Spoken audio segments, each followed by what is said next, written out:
It's great to see folks. I see some familiar faces from our work at Reclaiming Futures around the country, and lots of new faces. This is really exciting. And as Jim mentioned, a really multidisciplinary group, folks from different youth serving systems, juvenile justice, and schools. And we're mainly focusing on schools today. But those of you who know us and our work at Reclaiming Futures know that we've worked for the past 22 years as well in youth justice settings. So I'm going to introduce myself and the panelists. And while I'm doing that, I encourage you all to use the chat feature. It'd be nice if we could talk to everyone and have a roundtable chat. But since we can't have everyone introduce themselves, why don't folks, if you're comfortable, use the chat feature, introduce yourself, and maybe say a word about what motivated you to join this webinar, what challenge you're facing, what issue, or just what interested you when you saw the title of this webinar across your email box. So what brought us here today? I want to talk about that a little bit first before I introduce our panelists. We usually don't do this at Reclaiming Futures to try to make our work more relevant by encouraging folks to think about what's happening with youth today as a public health crisis. But I think today is different. I think what's happening with the pandemic and in schools and what we're hearing from our partners, both in youth justice and in schools, we are in something of an urgent public health crisis around youth wellness and youth mental health. We have reports of increased anxiety and depression and suicidality, substance misuse, and spikes in overdose in young people, young adults, and as well as adults. We know that the youth serving systems, including schools, clinics, youth justice settings, are stressed and stretched in ways that they haven't been in previous years. There are staff shortages, people are resigning in large numbers, and burnout is at a high point. And at the same time, that need is as high as it's ever been for young people. So while we've been doing this kind of work for 22 years, the reason we're here today is that we really wanted to reach out with the tools and resources we have and make some connections. I know that schools around the country are also talking about more fights in school and a spike in general interpersonal violence.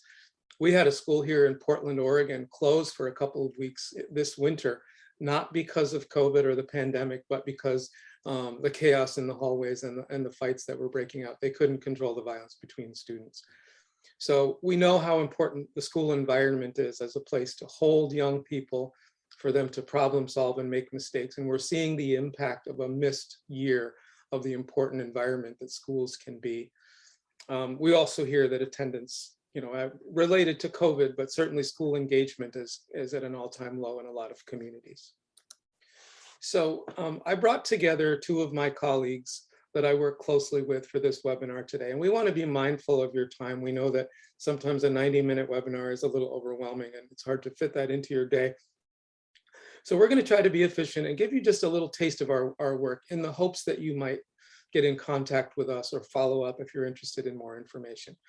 I direct Reclaiming Futures, and I'll tell you a little bit about that in a moment, but I'm here with Sandy Penn-Whitehouse, who's the co-founder and chief medical officer of an organization called Tickit Health, which is this fantastic tech company that creates very human, very kid-friendly and user-friendly, both in terms of the systems that use them, but also the end user, the person sitting in a chair taking a screening tool, these fantastically engaging and interactive screening tools. So we have become a partner with Tickit Health, and we use their screening tools for our school-based SBIRT, screening, brief intervention, and referral programming that you're going to hear a lot about today. I'll break down that acronym in a sec. We're also here with Margaret Soka, who's been a senior faculty member at Reclaiming Futures for all of our 22 years. And she and I have been colleagues in a move toward working in schools that our organization, Reclaiming Futures, has shifted to, and that Margaret's county, where she runs a very large scale and very successful public health program in middle schools and high schools focused on bringing universal screening and SBIRT. She's been in 40-some middle schools and is moving into high schools now, and you'll hear a lot about her project. So I'll speak first. Sandy will talk to you about the technology and the reporting, which is really important to this project, and it's nice for us to give you a taste of that And then we'll finish up with Margaret talking to you about this multi-year project that we've been involved with and that we're really proud of in King County. So Reclaiming Futures, we've been around for 20 years, as I mentioned. We're in about 22 states, or we have been. We work in Native communities as well. We've done a lot of work with tribal youth, including some screening and brief intervention work with tribal communities as well. And our general mission is to integrate public health oriented approaches into these systems that serve youth. We have a strong emphasis on public health and justice equity to make sure everyone who enters the system is entering for the same reasons and getting the same supports and are, have the resources to keep them out of the system. And that's why we're so interested in schools now, is that is a platform that we see as an important community hub for prevention. One of our main activities as an organization has been to reshape the ways that we assess. Okay, the recording stopped and started. But to reshape the ways that systems define and assess substance use and mental health, and to really do it in a thoughtful and collaborative way with the people who enter those systems. We have been innovating and developing a number of different models of screening and brief intervention that you'll hear about one mostly today. So Margaret will tell you a lot more about this, but I'll just break down the acronym. The S is screening, which really means just gathering information. Any kind of medical or public health setting you're in has a version of screening, a blood pressure cuff, a blood test. Those are all screening, followed by a brief intervention. That's the BI. And the way we frame this as a collaborative conversation with a young person that also motivates them to take action and really takes them seriously, takes their strengths seriously, and helps them write the script for what happens next after an issue is uncovered. And the R is the referral, not necessarily to treatment, but to something supportive and, as determined collaboratively by you and the young person, if you're a practitioner. These are the types of SBIRT models that we've been involved in. We've worked in juvenile justice settings. Our original SBIRT model that we designed and evaluated was in justice settings in juvenile courts. We have a program that we call Family SBIRT, which is in addition to a youth screening and brief intervention, the entire family participates in a screening type conversation and in a planning and navigating process for the brief intervention. We have done school-based SBIRT in both middle school and high schools and piloted an integrated practice with SBIRT universal screening integrated with whole school restorative approaches, which many of you understand as an alternative approach to disciplining and suspending young people. It's also a way of building relationships in the building and in the whole building. And it's also considered sort of a subset of social emotional learning, the ways that people problem solve and connect with each other. And so we understand this to be an important part of building a culture of health and as a fertile territory to implement something like SBIRT. We won't talk a lot about that today, but if you're interested, you can reach out. We have created tribal youth adaptations of SBIRT along with tribes as designers, using culture committees and elders in these tribes to design their own ways of screening and their own ways of intervening.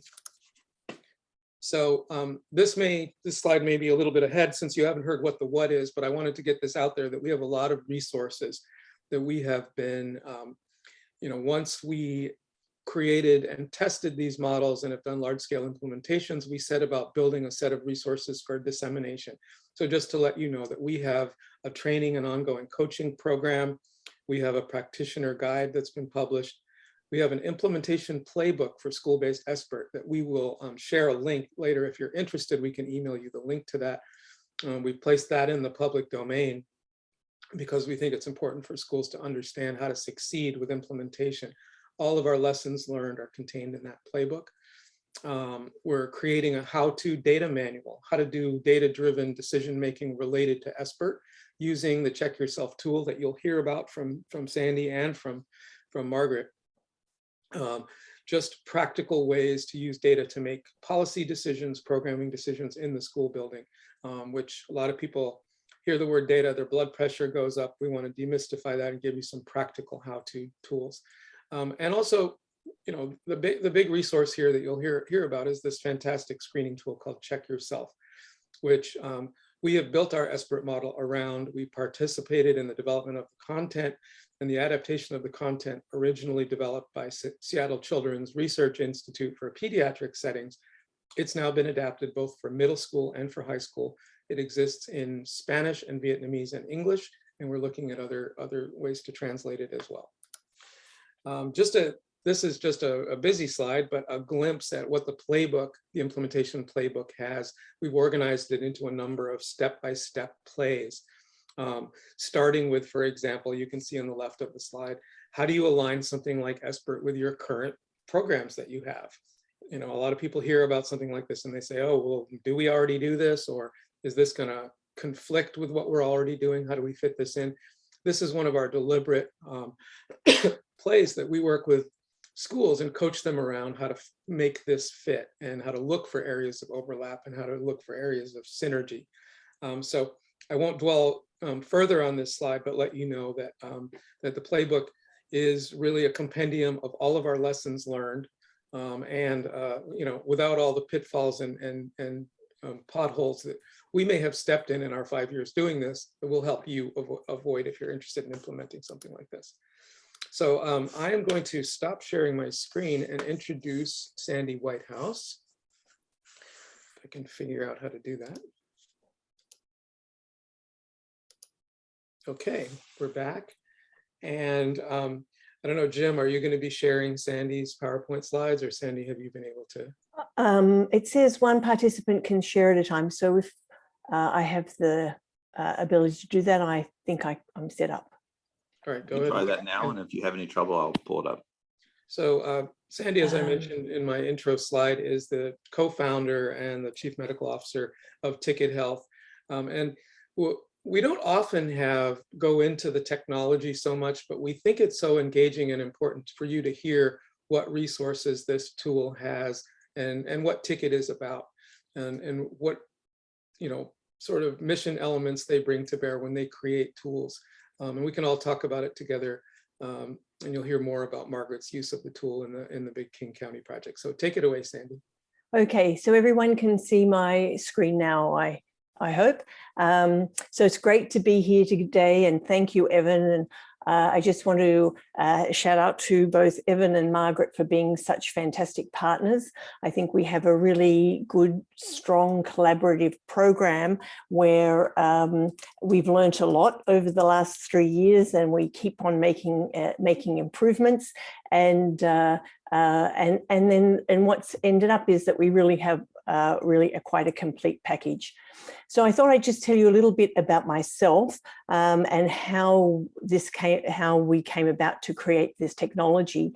I'm a pediatrician, and it's often unusual to see a technology company that is headed up by somebody from a clinical background. But we really created a design-first platform.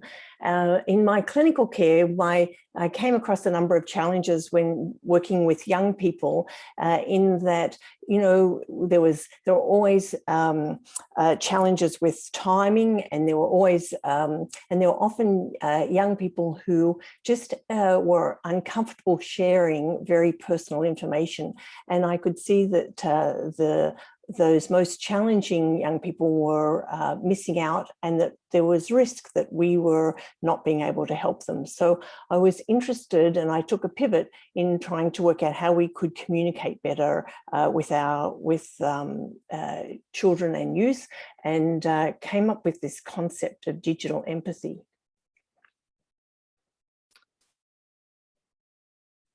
And really the foundation and basis of digital empathy in the pediatric setting or with students and kids at school is meeting the kids where they're at, and creating an environment where they feel safe and secure and are happy to share the information. Young people are technology natives. This is something that they've totally grown up with. We know that they are more happy sharing information often digitally, but we wanted to make a safe environment. And I think it's important to look at on the kid side, that we wanted to create something that was strengths-based, culturally sensitive and trauma-informed, but also on the data side, that all the information that is collected is extremely secure. We meet the standards for personal health information, also the FERPA standards for privacy and security, and the information is owned by the organization who's using our tools. So what does, one moment, excuse me. So if we look at what we mean by digital empathy, the whole concept is this idea of starting off with engaging the person who's using the platform so that they feel interested and that the information that they're going to be in the screening is meaningful to them. We want to make sure that they trust how the information is going to be used and where it's going and how it's going to be shared. We want to encourage them to share, and part of that is making them feel confident that they know how to use the platform, how they use the technology, that they can understand the questions, and that it and again that it's important and meaningful to them and that the people they're sharing it with. And we would really like to empower them to get the help that they need and feel engaged and involved. And one of the things that I think Margaret will talk about is how with the whole SBIRT system introduced in King County is that there was this greater connectivity to the school and community after the program was initiated. So as Evan mentioned, we sort of developed the Check Yourselves tool with the Seattle Children's Research Institute. And there we had a 3-year research program, and there is still ongoing research. The tool itself was initially designed for primary care and then was modified with King County to be appropriate for schools. And now there is a middle school tool and a high school tool. And there's been a lot of validation with research. We also involved young people in creating the tools, looking at feedback and looking at how young people felt that they would use a tool. So there was we worked with the University of Washington. So this was a great experience for us, and we continue to do that collaborative work with Seattle Children's as well. So the effects have been fantastic. So we have a number of Tickit screening tools on our library, and Check Yourself is one of them, one that we're very proud of. But with the research that we've done, we've had some really good results. We've worked specifically in Indigenous, in clinics with Indigenous teens, and we had very high levels of them feeling comfortable sharing information with Tickit because we made modifications for that specific clinic on the platform. The completion rate was very high with young people with inflammatory bowel disease, and we were able to identify that there was a 30% increase in risk identification with Seattle Children's Research Institute. So that's capturing those kids who you wouldn't necessarily identify.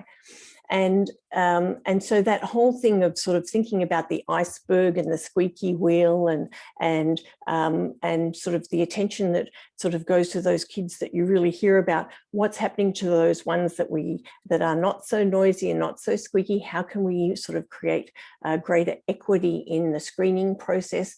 That's where King County brought in universal screening and made a big difference. This is a research study with young people with chronic health conditions, and it's showing the difference in data captured between an interview and an assessment on Tickit. And I think interviews are really important for engagement with young people, and I think that they're very important to capture that very specific and sensitive information. But documenting what is captured in an interview so that you've got strong data is often very difficult, and also it's not very standardized. So one of the things that the Check Yourself tool has been able to do is to provide really fulsome data. What was very interesting on this emotions is that not only was that there more information on emotions in this study and more kids were picked up who were suicidal, there wasn't an increase in depression. So the platform was very able to discern between really high-risk kids and less high risk in terms of that mental health issues. So how do we do this? What does the technology look like for a student if they are sort of in their screening process? Well, this is an example of a screen, and you can see first that we use the first person in this title. We're really interested in strengths-based. We choose sort of been very big with using color and graphics and options so that it doesn't necessarily feel like sort of traditional surveys or traditional schoolwork. The buttons are big, so it's easy for responding, and these graphics are configurable for different types of populations. What happens with the information and data that the students put into the screening tool? So they might start with a screen like this, and as I said, we have Check Yourself and others, and then all the data securely is transferred, as I said before, very securely to provide individual reports on each student that can be identified or not identified, and then we have a whole analytics at-a-touch analytics platform that helps with determining what how the school population is responding. There's an enormous amount of functionality in here. It's very easy to use. It's very easy to train. And Margaret will talk more about how that data is used and what they've found using that data. The other thing that's rather unique to the Check Yourself tool is this idea of providing feedback and resources so that when the student puts in information, they will get a personalized journey with some tips and health information that will both can stimulate discussion and also sort of acknowledge their responses. And you can you can create links to resources in your community for them to have other ways of getting feedback and resources. So to helplines or whatever else that is important, you think might be important for you. And then that can happen automatically through SMS or email. So I'll stop there, and I think we're going to take questions at the end and hand over to Margaret, who will show what's the impact of using the Tickit, the Check Yourself tool, and the whole SBIRT process with Reclaiming Futures. Margaret, I think you should be able to go now.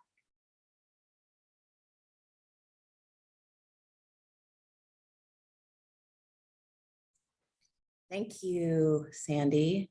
Now I'm trying to see if I can share here. Still not ready for me.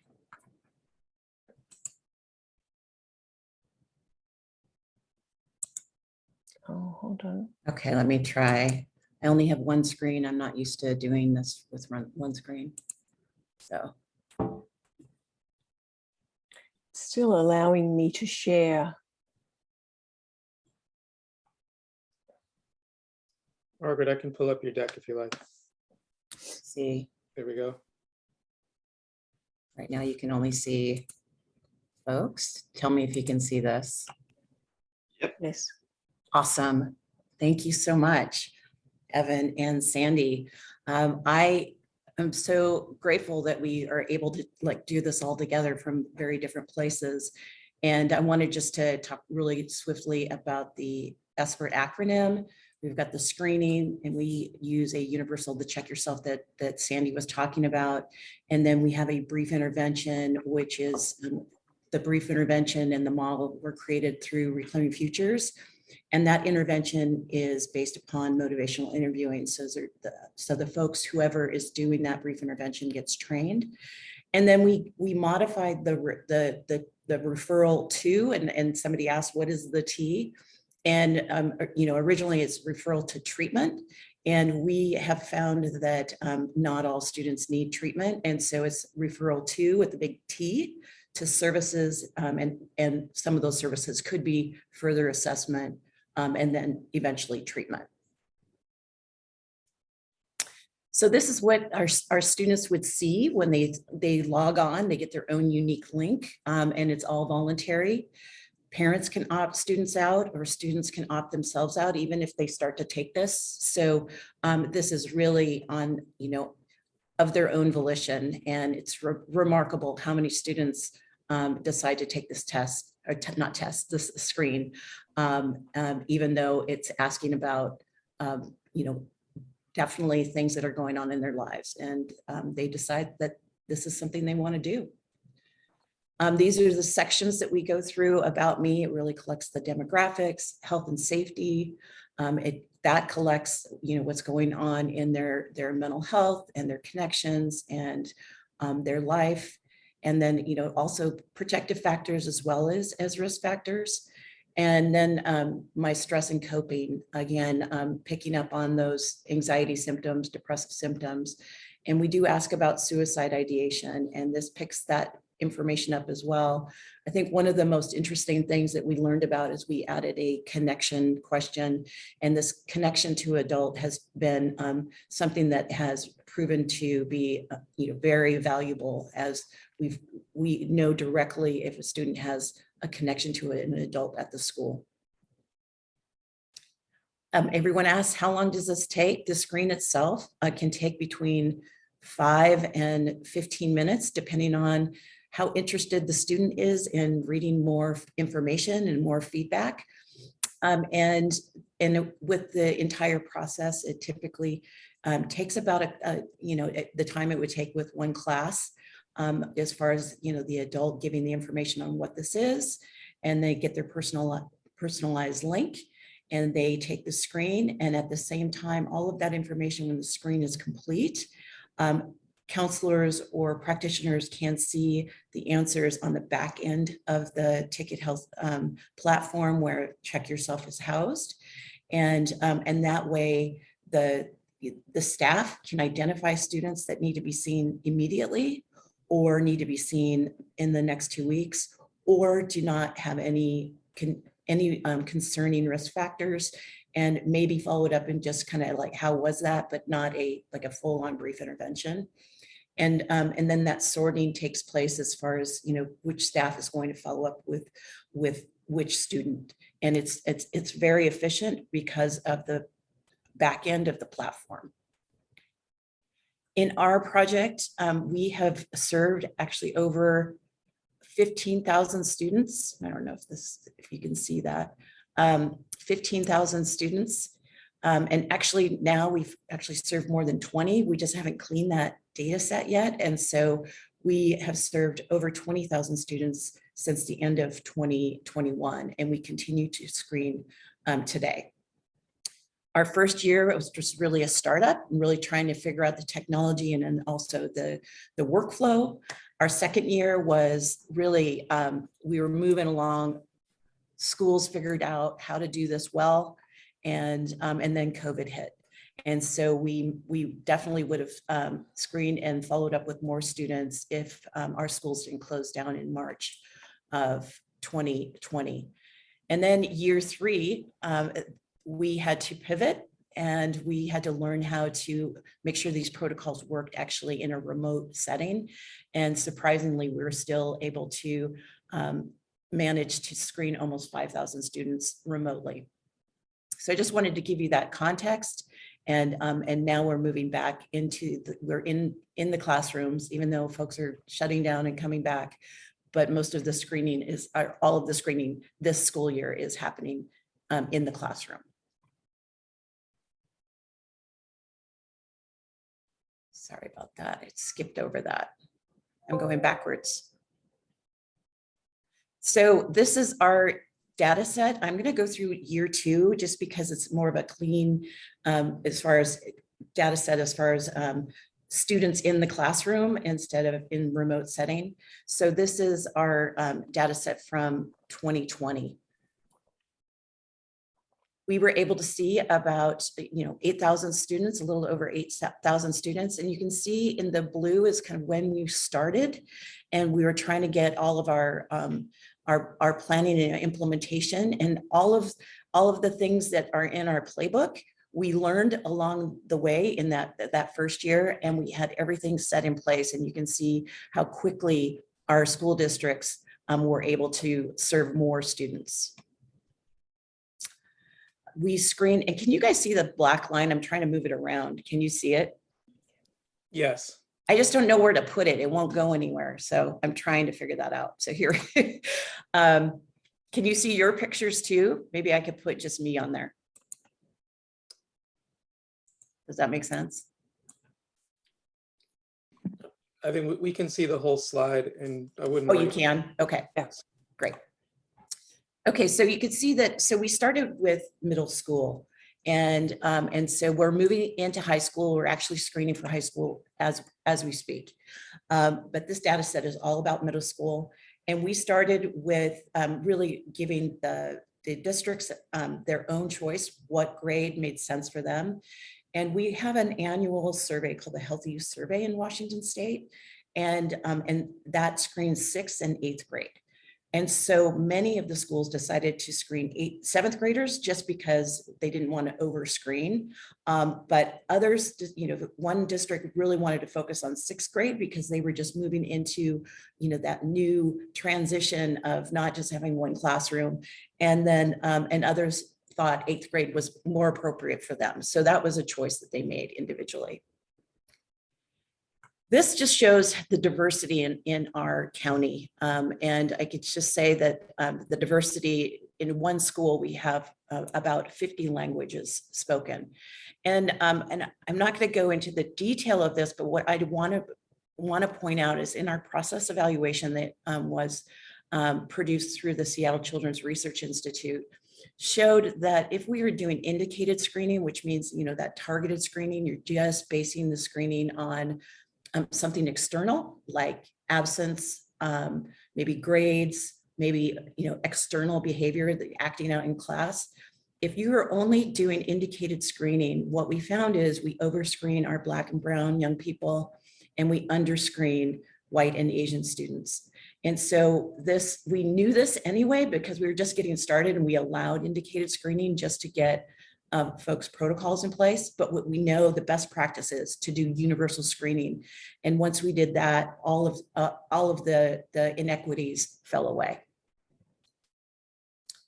Our young people identify as far as their gender, and we do ask about gender diversity. And so what we know from our students is they do not want to be otherized. And so they don't want to see male, female, or other. They want to have a choice, and they want to be seen. And what we know when we move into high school, we're going to have more gender diversity. And we work with our stakeholders, including our young people, to give us feedback on how they want us to ask these questions. And we're still making changes based upon their feedback.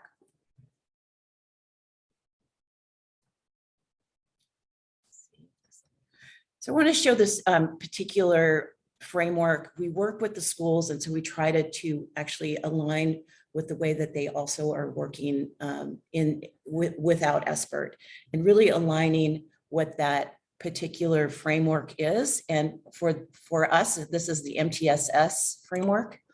And the blue, the bottom, the foundation is really all of the work that we did to get ready. Really connecting with the community, talking about what we're doing, being really transparent about why we're doing this. And then also making sure that they understand that the protections are in place that Sandy talked about, to make sure that we are holding all of the students' information in confidentiality and with secure measures.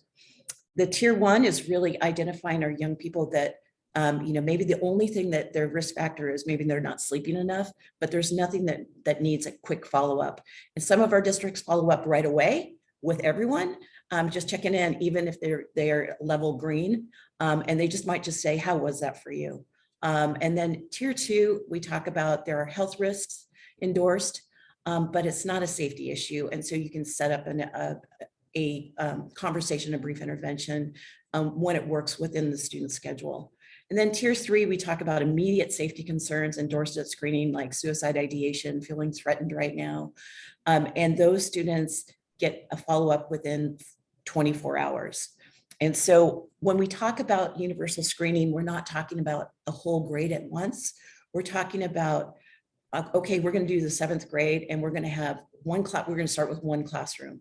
And then we're going to have the whole 7th grade over a period of time based upon your ability as a school to respond to those tier 3s that are right away that you need to see.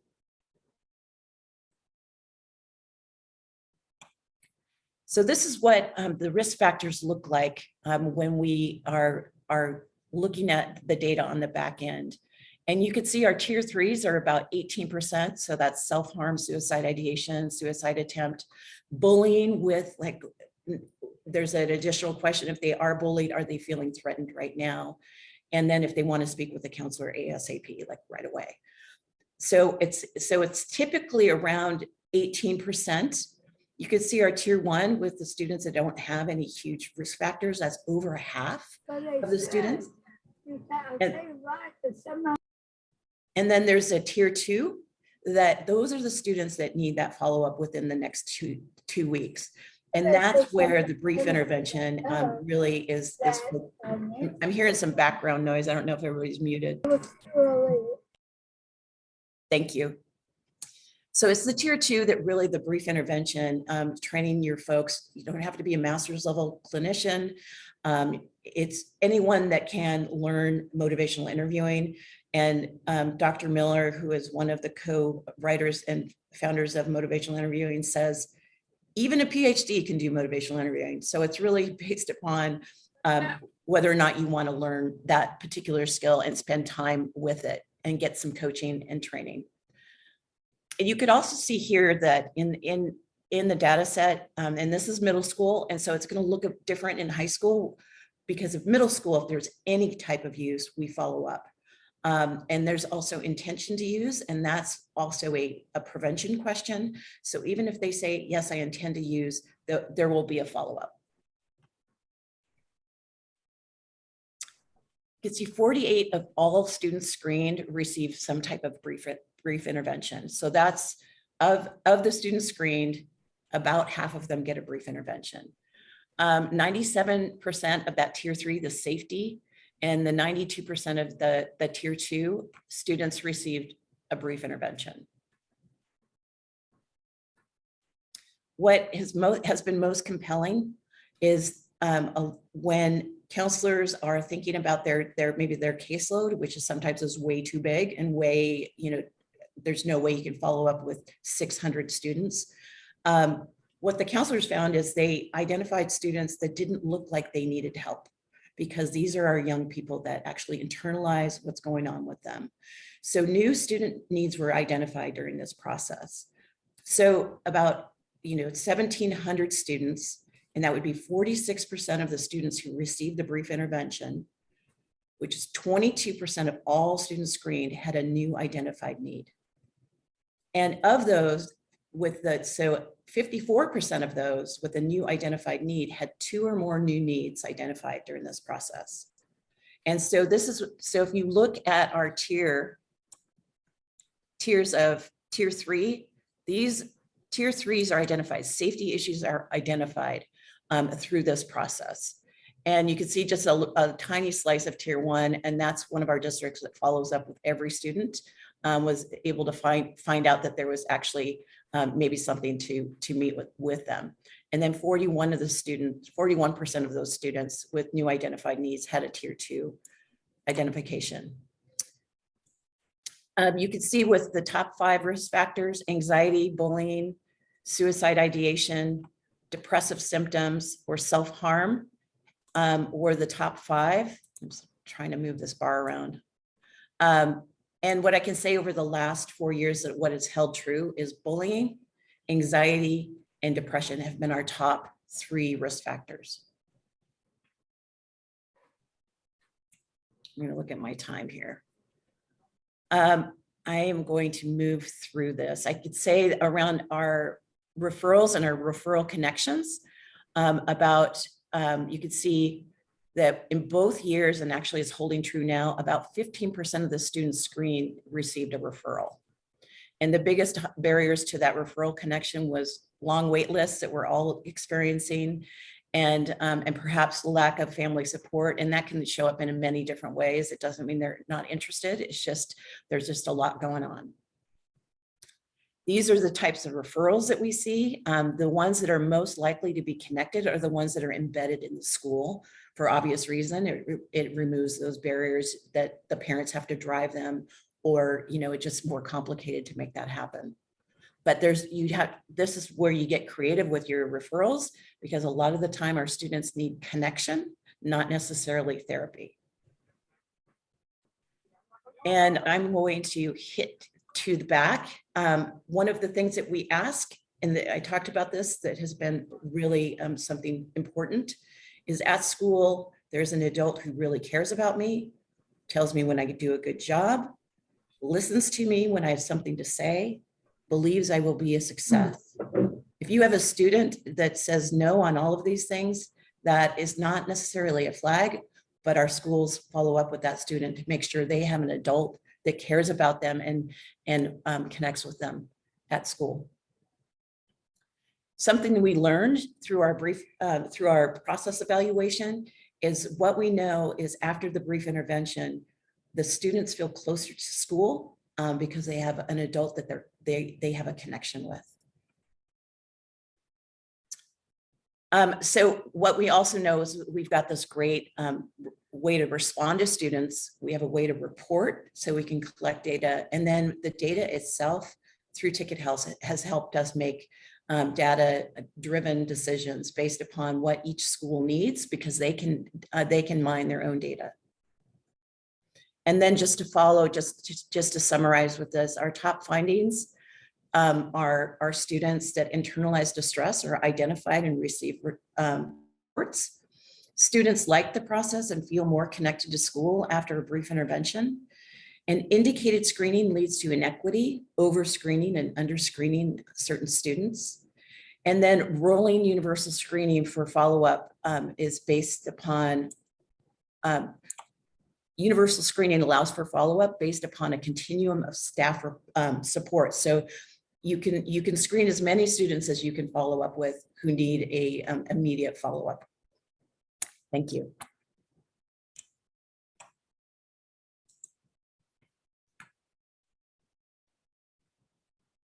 I think I'm passing this back to you, Evan.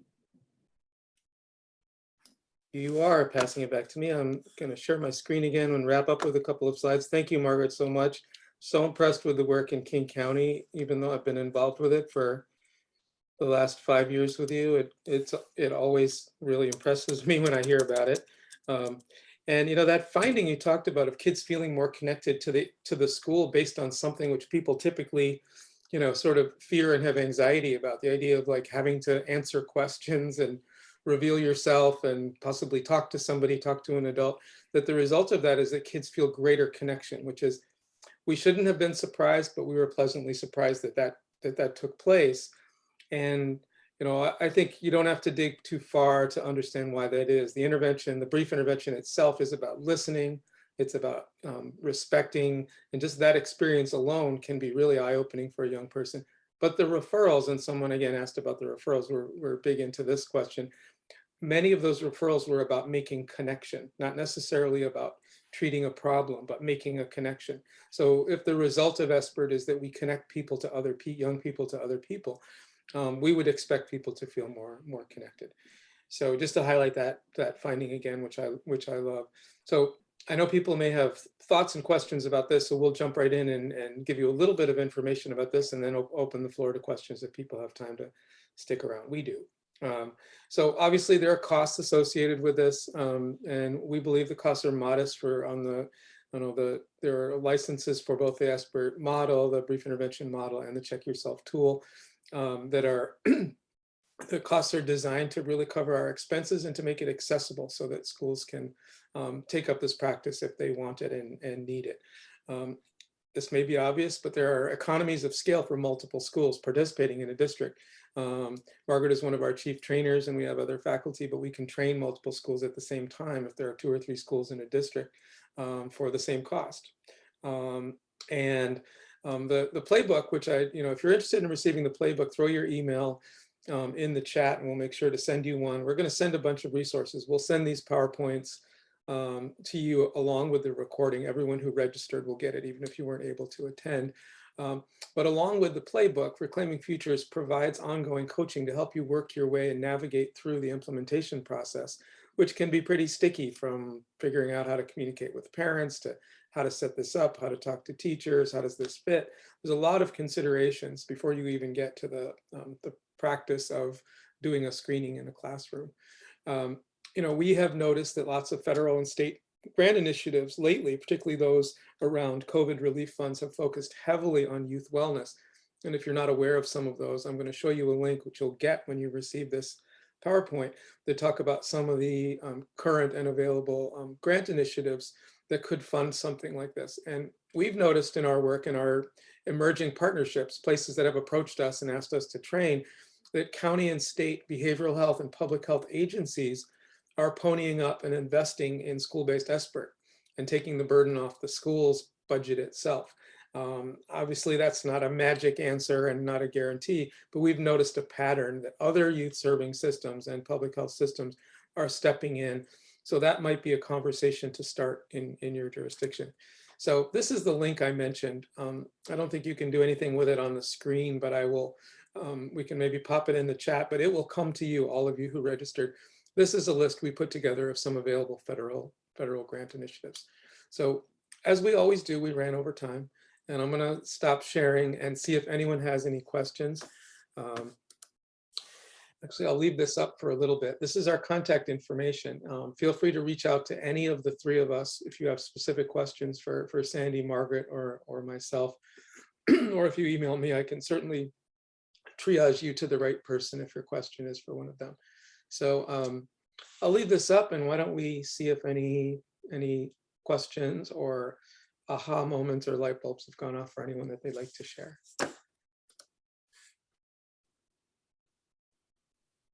I have a question about whether this has ever been layered on more of a universal SEL kind of platform. Our district has been piloting Panorama. It doesn't seem to get to as much of the high risk, like intensive needs. Has something like this ever been partnered with something like Panorama or something like that? Margaret, do you want to field that? Yeah, I can tell you that some of our districts, they were kind of compelled to do Panorama, and it was more parallel because we already had SBIRT in place, and saying exactly what you're saying, Jenny, is that it didn't yield the same kind of information. And so they were kind of used for different things. And I think some of our districts picked that up during COVID because they felt like they had to do something in addition to what they're doing. But I could put you in touch with folks that are using both and how they use it. And it would be better probably for you to talk to like somebody at a school level around that. And my related answer to that is that schools that attend to social emotional learning at a school-wide level create a more more open and fertile atmosphere for this kind of work. If a universal screening program comes out of the blue without an sense of anti-stigma, or that it's okay to, to interact and share your feelings and or problem solve, then it's much more difficult to sell, so to speak, a program like this in a school that's not working on those things. So I do see them as going hand in hand, from the perspective of how well it gets implemented when it's there. And I have a comment as well. When Margaret showed her slide of the triangle of the 4 tiers, I think that SEL sits sort of at that at the bottom, but often does not go up that ladder. I think that's what you were commenting on, and I think that this SBIRT screening can help target what you need to provide for the whole school, but it also allows you to go up the ladder and identify and support those individual students who need help. Any other questions? Either want to unmute or anything in the chat? See Jenny, Carrie, we'll make sure that we reach out to you and make that connection. And I see a bunch of email addresses. We'll make sure to send the playbook out, and just email us if there's anything else you're interested in chatting about. We can also do a live demonstration of the Check Yourself tool. We have demo links, and we're happy to jump on a Zoom with anyone interested in that. So if that's something you're interested in, shoot us an email and we can schedule a 15-minute demo to walk you through it so you can see what it feels like. Any other questions for the good of the order? It was really nice to have you all here.